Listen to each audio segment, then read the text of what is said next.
C'est long ou c'est rapide de déterrer les traumatismes qui sont enfouis en psychothérapie? Donc pour ceux qui ne me connaissent pas, je suis Lucie Allard, psychologue et formatrice de thérapeute. Et aujourd'hui, en fait, je vais vous expliquer différentes raisons qui font que l'émergence d'un traumatisme enfoui va être plus ou moins longue, en fait. Donc on est d'accord que déterrer un traumatisme enfoui, à mon sens en tout cas, c'est nécessaire pour se libérer complètement de la souffrance que ce trauma a mis à l'intérieur de vous. De toute façon, j'avais fait une autre vidéo sur l'utilité, à mon sens en tout cas, d'aller déterrer les traumatismes enfouis. En tout cas, ce qui va faire que un traumatisme va pouvoir passer de l'inconscient au conscient de la personne, ça va dépendre de plusieurs choses. Ça va dépendre de si elle est prête ou pas à accueillir toutes les émotions douloureuses qui vont venir et qui vont remonter avec l'émergence du traumatisme enfoui. Parfois, des gens, dans leur présent, c'est pas le moment en fait. C'est pas le moment d'aller déterrer quelque chose parce que c'est pas le moment d'être submergé par plein d'émotions, pour plein de raisons différentes. Parfois, ça peut être une maman qui dit non mais en fait, en ce moment, je peux pas être super mal parce que il faut que je m'occupe de mes enfants. Ou en ce moment, je peux pas être super mal parce que c'est mon mari qui vient de perdre sa maman et du coup c'est lui qui est super mal, donc je ne peux pas me permettre en ce moment d'être super mal. Donc c'est pas encore le moment dans ma vie pour aller pour faire remonter ce traumatisme enfoui. Ça va dépendre aussi de si la personne est prête à voir par exemple quelqu'un de son entourage complètement différemment. Parce que dans de nombreux cas, les traumatismes enfouis, donc les traumatismes enfouis c'est quoi? La plupart du temps, c'est quelque chose que la personne elle a vécu dans son enfance, d'horrible, d'extrêmement douloureux, de terrible.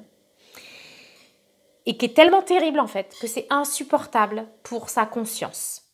Donc la personne l'a complètement occulté, a complètement rayé de sa mémoire cet événement-là. Il y a beaucoup de fois où, dans cet événement-là, c'est quelqu'un qui lui a fait du mal. Et dans beaucoup de cas, c'est quelqu'un qu'elle connaît, c'est un proche, dont elle est toujours proche au présent. Donc, ce qui va faire que la personne, elle est prête ou pas à faire remonter le traumatisme enfoui, ça va être de voir si elle est prête ou pas à changer sa vision, à changer l'image qu'elle a de la personne que ça va concerner. Alors bien sûr que ça, elle ne le sait pas consciemment, d'accord? Puisque le truc, il est enfoui. Mais son inconscient, il le sait. Et donc parfois, il ne va pas laisser les choses remonter parce que la personne, elle n'est pas du tout prête à changer la nature de sa relation avec la personne concernée.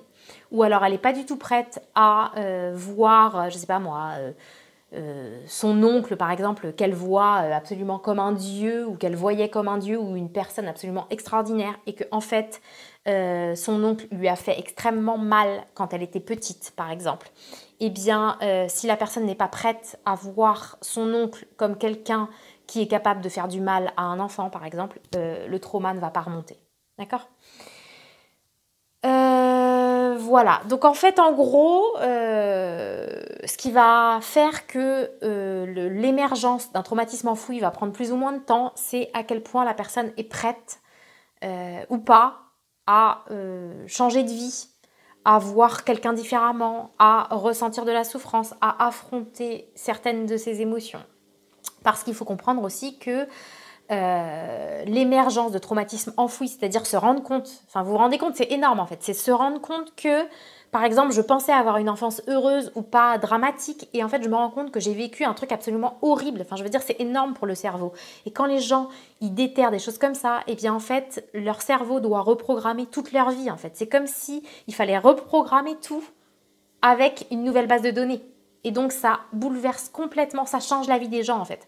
Quand les gens ils se rendent compte qu'ils ont vécu des choses qu'ils ont enfouies, ça change leur vie. Je veux dire, plus rien ne sera jamais comme avant. Donc c'est pour ça que moi, en psychothérapie, je fais toujours un travail préparatoire pour être vraiment sûre que c'est vraiment le moment et pour être vraiment sûre que la personne, elle veut déterrer ce qui a été enfoui. D'accord ? Que c'est vraiment le moment et qu'elle est prête. Parce que de toute façon, sinon, ça ne fonctionnera pas. C'est-à-dire que si la personne n'est pas prête, de toute façon, le traumatisme ne remontera pas. Ou alors il remontera et hop, elle passera directement dans le déni en disant non mais ça c'est n'importe quoi et hop, elle partira en courant de la thérapie. D'accord ? Si elle n'est pas prête à intégrer ça dans son histoire de vie.